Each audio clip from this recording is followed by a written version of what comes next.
Parece. Bom, quantas baixas eu tenho na audiência? Tá parecido com o meu melhor aquele ponto ali, tá bom. Então, tá certo.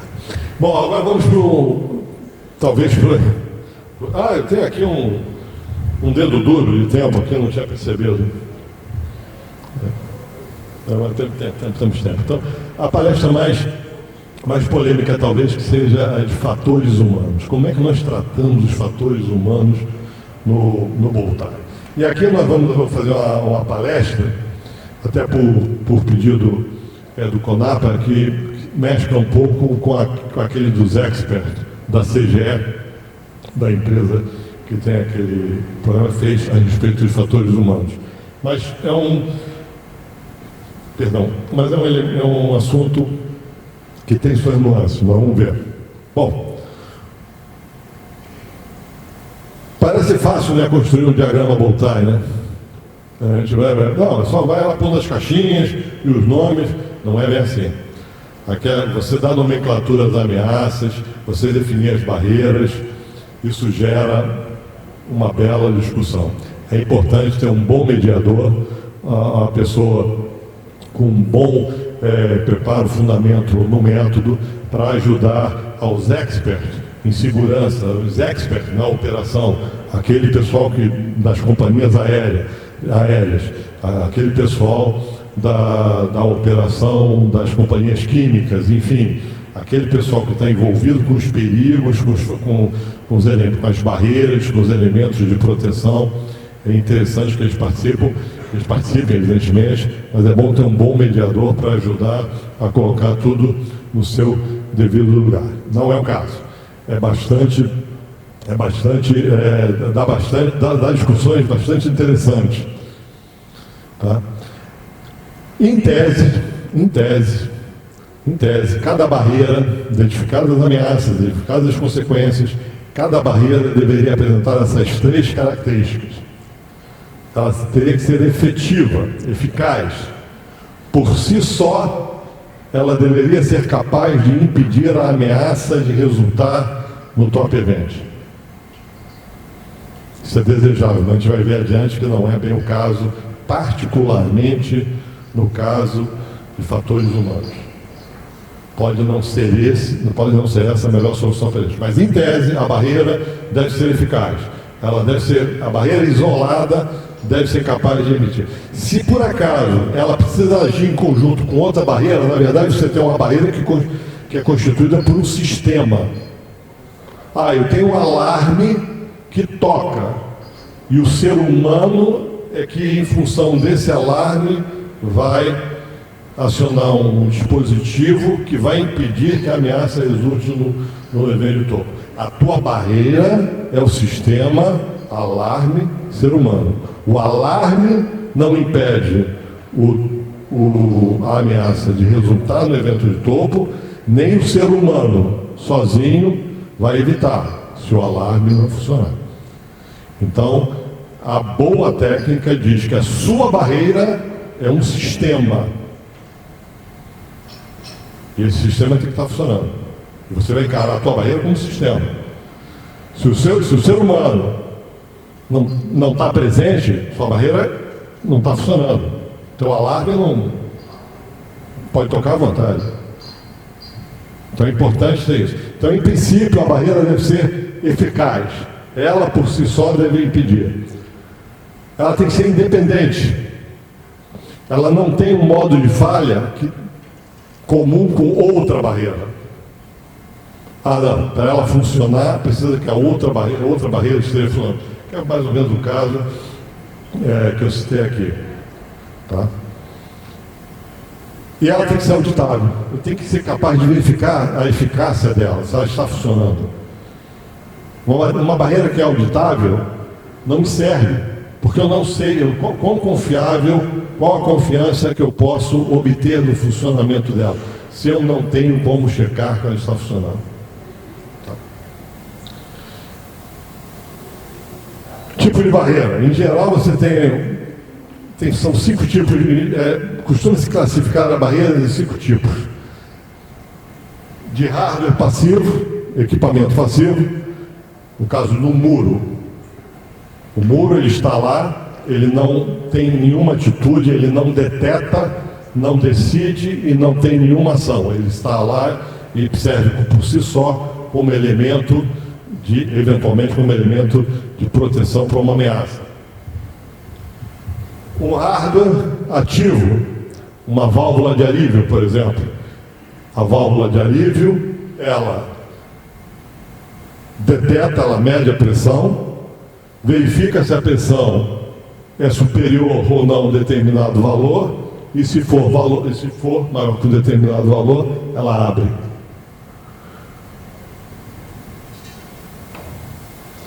Ela pode ter um aspecto combinado. Ela pode ser um hardware ativo e depender da ação do ser humano, ou também alguns chamam de sociotecnológica, uma barreira sociotecnológica, depende do ser humano e de um elemento de hardware. Caso, por exemplo, em aviação, de um TCAS, um Traffic and Collision Avoidance System, um sistema que evita a colisão de aeronaves em voo. Você tem um sistema na aeronave que mostra ao piloto que você tem aeronaves próximas. Ele muda em função da distância da aeronave para o piloto e o piloto toma ação. Em alguns casos, o sistema, inclusive, sugere, dá uma resolução ao piloto. Suba, desça, mude a proa. E o piloto vai tomar a atitude. Se ele não tomar atitude, ele pode ter uma colisão. Então, essa barreira de colisão depende de um hardware e da ação de um ser humano. Ela pode ser exclusivamente humana. Tá? Eu lamento, eu tenho que dar o exemplo daquilo que eu conheço, que é a aviação. Em aviação, quando um mecânico faz a manutenção e ele desmonta, ele tem que desmontar um elemento na aeronave, ele faz a inspeção, verifica que um componente sofreu desgaste acima do permitido.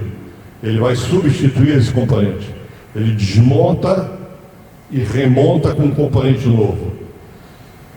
Na maioria dos casos, você tem o que se chama de inspeção independente obrigatória. Ou seja, ele fez aquilo, vem um outro mecânico que não participou do serviço, verificar se a montagem foi feita adequadamente. Então, essa é uma barreira para verificar que a aeronave está em condições de voar, como a gente diz, aeronavegável. Vem um outro ser humano verificar se aquele serviço foi feito adequadamente. Uma barreira ativa humana. Ele detecta, decide e age. Ele verifica, detecta se o serviço foi feito, decide se foi feito, se não tiver feito, ele toma ação corretiva.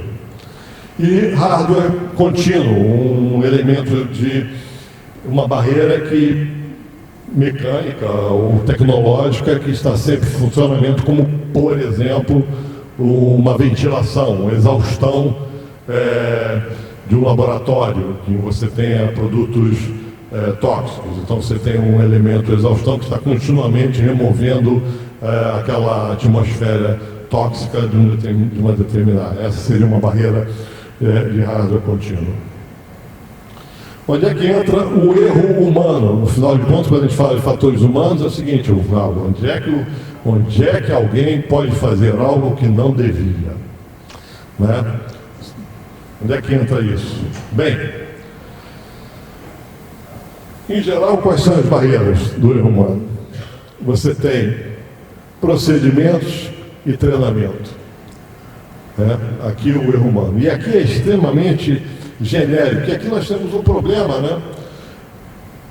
Aquilo, né, ela é eficaz, a barreira sozinha, eu treinar o ser humano, eu vou evitar que um erro do ser humano gere um problema? Não, porque ele pode saber exatamente o que ele deve fazer, pode ser muito bem treinado, mas naquele dia ele não está se sentindo bem, ele cometeu um deslize. Então não foi um treinamento. O procedimento, a gente pode ter um procedimento muito bem escrito, mas naquele dia o indivíduo não está se sentindo bem e ele pula a página. Quem já pulou a página de um documento, deixou de ler, de um documento importante? prêmio Greenhill, né? Sabe qual foi o maior risco do prêmio Greenhill? Exatamente esse, meu. Eu deixei de fazer uma página de uma prova, porque pulei. Por sorte, acertei o resto. Então treinamento e procedimento não são garantias, né?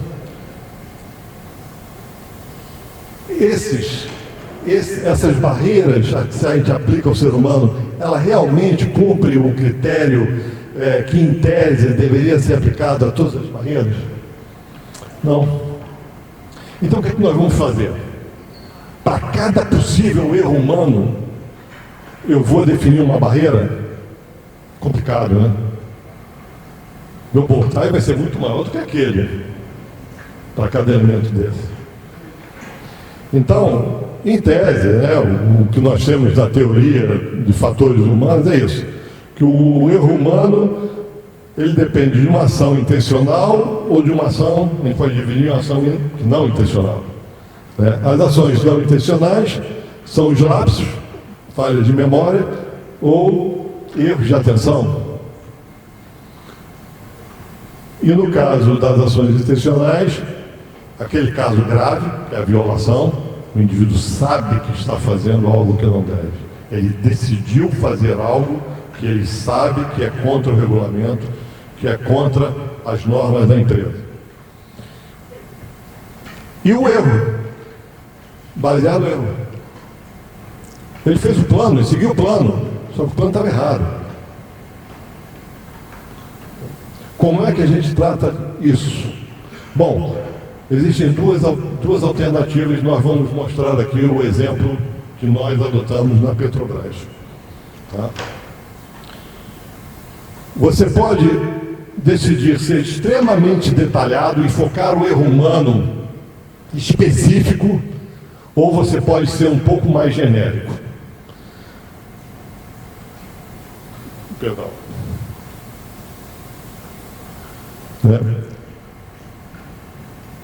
As barreiras que você vai usar pode ser bem diferente, dependendo do tipo da operação e do contexto. Vai depender da tua decisão. Eu vou ser muito detalhado ou vou ser um pouco mais genérico.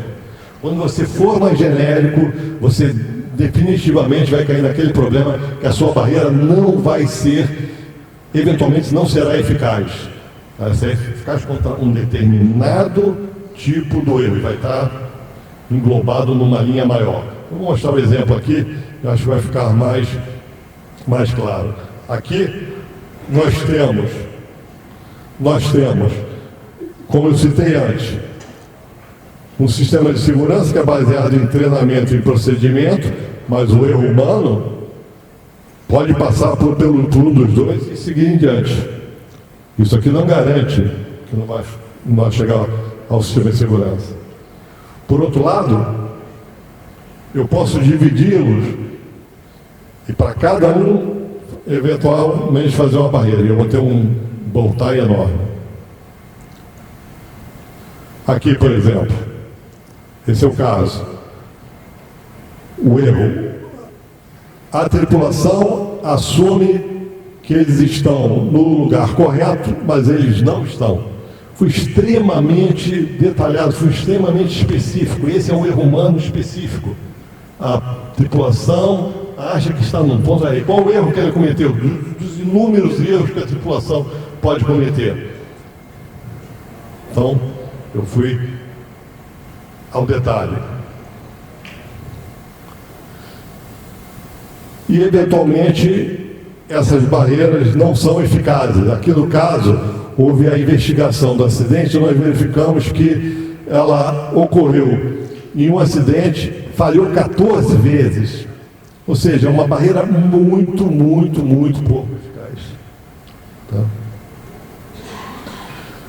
Eu vou pular por causa do tempo. Então, você tem, no que você trata do fator humano, você pode acabar com um bow tie bastante genérico, ou você pode fazer vários bow ties a partir de um deles.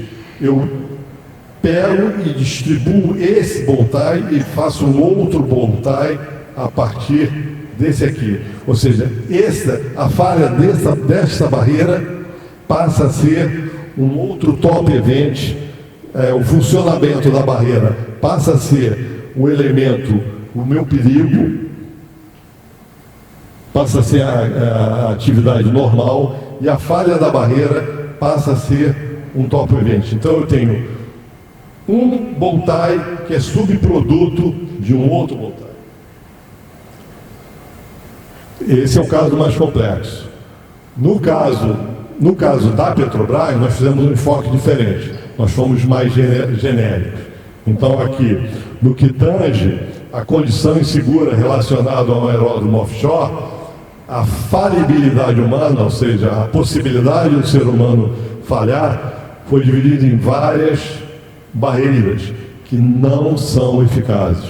Uma barreira dessa não significa que eu vou impedir, porque o ser humano, ou as outras, eu preciso que todas as barreiras funcionem para que isso não aconteça. Então, por exemplo, no caso, eu tenho um clima organizacional propício para condutas seguras. Aquilo que a gente chama de cultura justa. Eu crio um ambiente de cultura justa. Se o indivíduo errar, cometer um erro por esquecimento, por falta de atenção, ele não vai ter medo de levantar o braço, eu errei. Atenção, o helicóptero decolou ontem e eu pulei a página do procedimento.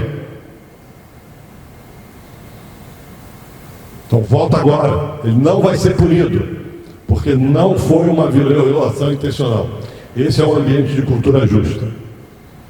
Eu cometi um erro que é inerente à minha condição humana. Então, mas isso não impede que ele cometa um erro por cansaço.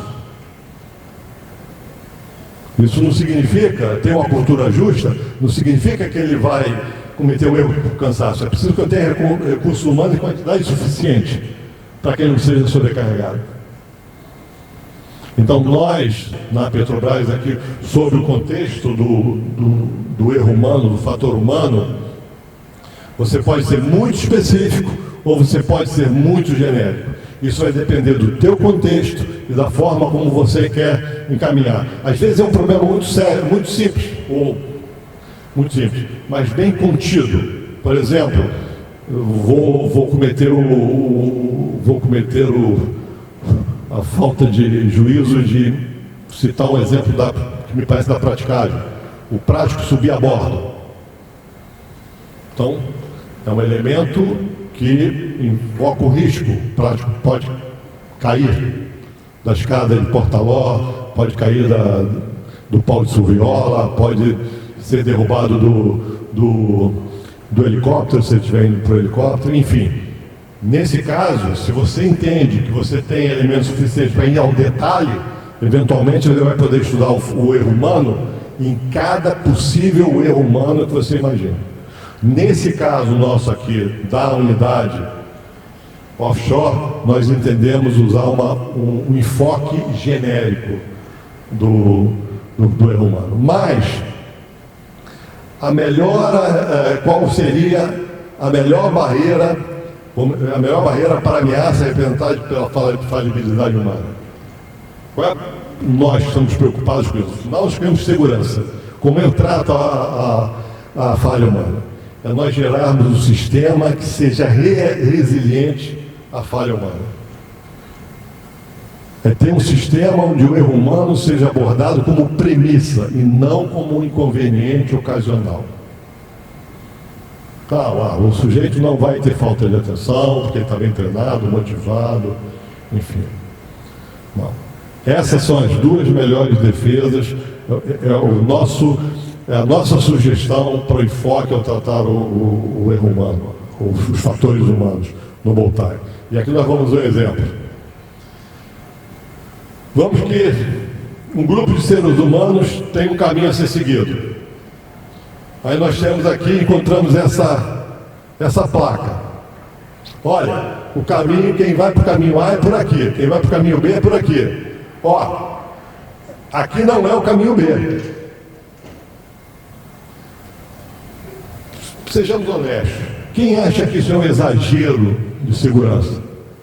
O caminho A é aquele, o caminho B é esse. O caminho B não é lá.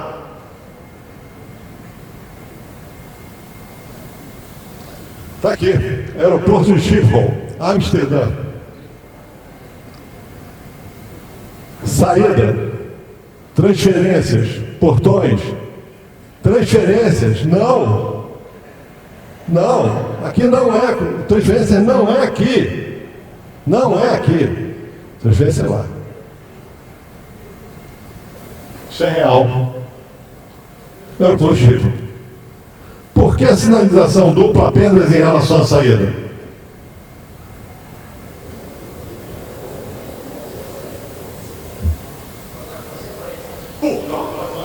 Por causa da consequência. Exatamente. Se o indivíduo sair, se ele quiser sair e for para transferências, ele vai ter inconveniente de sair mais tarde. Porque ele vai voltar e vai sair do aeroporto mais tarde. Se ele tem que pegar uma transferência e vai para a saída, ele vai ter que entrar de novo no aeroporto, passar por todo o sistema de segurança e pode perder o avião. Então, nós vemos que determinadas barreiras, por mais estúpidas que pareçam, não são assim para gente bem inteligente. Então, a gente... Mas isso por quê? Porque o ser humano comete erros. Tem gente que vai para a saída e ao invés de pegar. Outro bom exemplo é esse aqui. E eu vou terminar. E com isso eu termino essas palestras. Vamos ver se eu tenho tempo apenas de mostrar o software.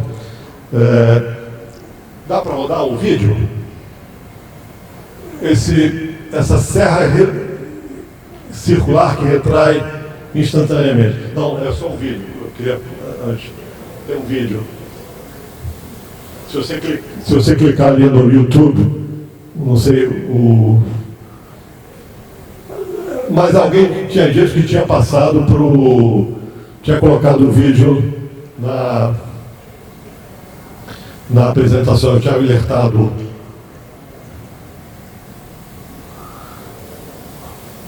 Bom, isso é o seguinte, talvez já tenham visto isso na internet. É uma serra elétrica, que você encosta o dedo na serra elétrica, é uma serra elétrica, você encosta o dedo na serra elétrica, tem um dispositivo que em 5 milésimos de segundo para a serra, porque a condutividade do dedo encostando na serra metálica, em 5 milésimos de segundo. Vamos ver. A stop saw, the patented safety feature, is made possible by a sophisticated mechanism. But the concept is actually very simple. The blade carries a small electrical signal. This charge is continuously monitored by a digital signal processor. When skin contacts the blade, the signal changes because the human body is conductive. This change in signal triggers a quick-release aluminum brake. A heavy-duty spring forces the brake into the teeth of the spinning blade. The teeth dig into the aluminum, stopping the blade cold. The blade's momentum forces it to retract below the table, and the motor is automatically shut off. All of that happens in less than 5/1000ths of a second, 10 times faster than a car's airbag, all without damaging the saw. It takes less than 5 minutes to replace the brake assembly. Just slip the cartridge in, put a new blade on, and you're back in business. Obrigado. Podemos voltar para a apresentação e vou mostrar o último slide.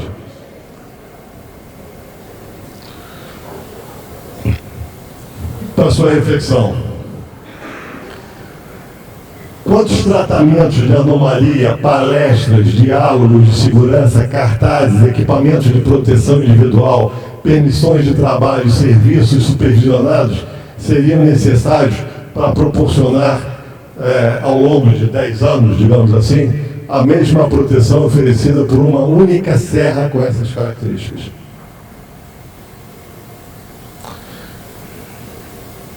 Em que grau o seu sistema de gestão de segurança funciona como essa serra? Então, essa é a reflexão que a gente tem que fazer. Bom, o ser humano vai pôr o dedo na serra, o ser humano vai pôr o dedo debaixo de uma máquina operatriz. O que nós temos que fazer é um sistema que, se ele impeça ele de fazer isso, ou ao fazer isso, o proteja.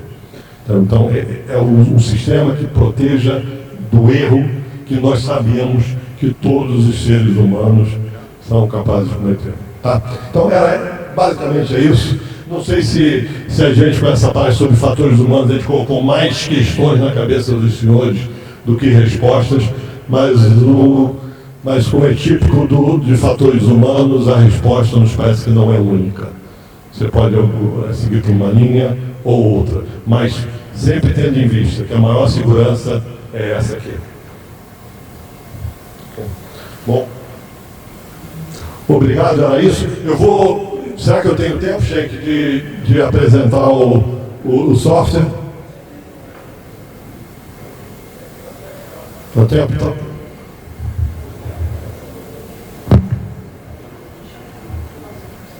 Eu vou aproveitar enquanto carrega ali, só fazer um comentário, que essa parte de fatores humanos vai servir como um gancho para o próximo painel, que vai ser mais explorado pelos professores do Lab Risco.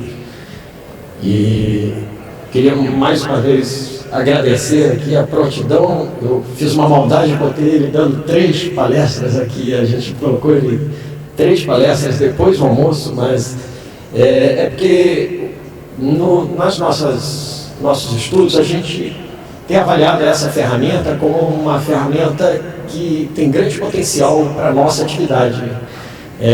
Então, por isso que a gente deu uma certa importância para o pessoal conhecer bem, conhecer um case em que ela está sendo empregada. Eu acho que muitos aí, eu tive a oportunidade de ver esse safety case da Petrobras em outras ocasiões, em outros eventos, e foi modesto aí, mas os números são bem expressivos no nível de segurança que a Petrobras agregou às suas operações aéreas após esse safety case. Então, acho que pode até comentar desses números. Sem dúvida. Nós não conhecemos um safety case para a manutenção aérea e para os LDEX mais completo que o nosso, isso no âmbito offshore. Apenas para, até tomando gancho na palestra do professor Danilo, que ele comentou sobre comunicação, sobre consulta, o safety case de operações aéreas, aquele de desvio da trajetória e o de manutenção, o de desvio da trajetória, ele tomou 11 sessões de dia inteiro com a participação de representantes de 6 empresas aéreas e mais elementos da Petrobras. O de offshore, isso em 2015. Mais recentemente, como deve ser feito, em 2017, o safety case foi revisto, houve uma nova reunião, mais 2 sessões de dia inteiro com representantes das mesmas empresas para rever o bond time, incluindo aí os questionários de auditoria, os resultados de auditoria e tudo mais. Então, tem um resultado bastante positivo. Em termos de plataformas, de pontos, o resultado é assombroso. Mas eu queria apenas mostrar aos senhores, esse é o Boltai XP, é o software da CGE Risk Management. Ele é muito amigável em termos de produção, ele já parte da construção. Nós queremos, se nós quisermos, nós aqui editamos e colocamos o nome das barreiras. Quando quiser colocar uma barreira, já coloca. Querendo colocar mais uma ameaça, enfim, é muito fácil construir o Boltai. Mas, como eu disse, não é um mero desenhador de diagramas. Ele tem muito mais facilidade. Para mostrar isso, eu vou abrir aqui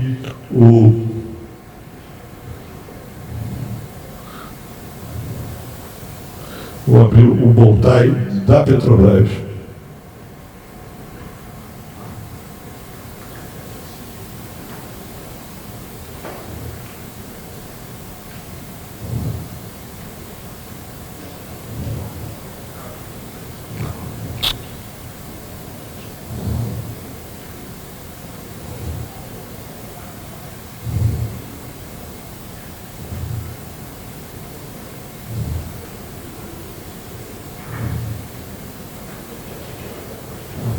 Ah.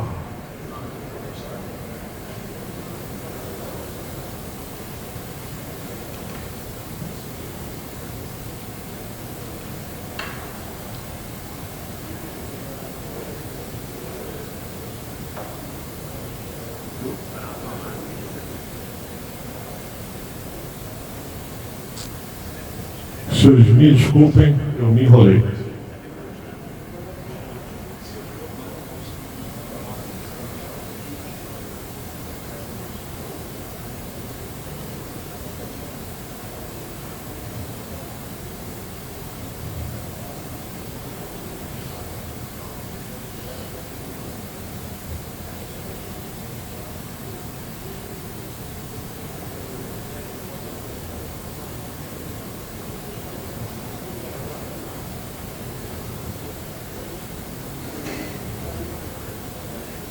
Então, esse, por exemplo, é um Boltai de hidrocarbonetos que perde o confinamento, né?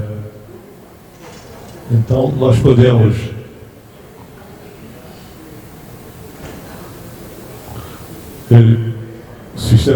você pode mostrar vários níveis o Boltai uma vez construído.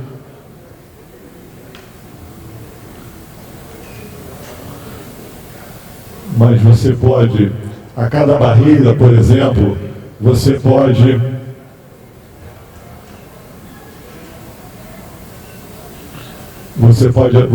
e deve atribuir um responsável pela barreira. E a cada barreira você pode associar, você gera uma série de perguntas e você pode associar. Calma, tá bom. Então, você mostra quem são os responsáveis. Você pode gerar uma lista de funções dentro da sua empresa e a cada barreira você coloca a pessoa responsável pela barreira, a quem você comunica os resultados das suas auditorias. Por exemplo, você pode associar, você pode puxar, você pode gerar o que se chama atividades, ou seja, você pode associar normas a cada barreira e elementos de cada norma a cada barreira. Então, por exemplo, você tem, no caso do heliponto, você tem a Norman 27.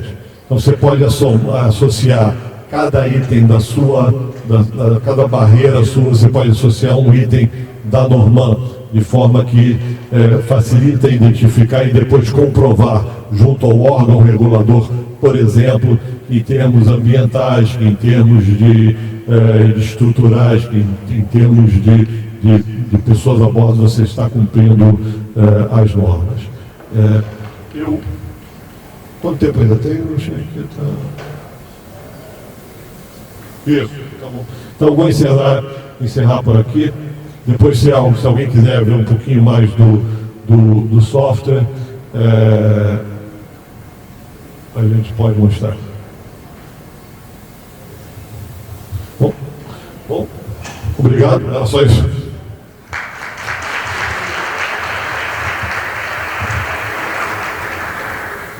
Comandante Jansen, agradecemos por sua apresentação e solicitamos ao prático Sigberto Schenck que faça a entrega do certificado de palestrante e do brinde do evento.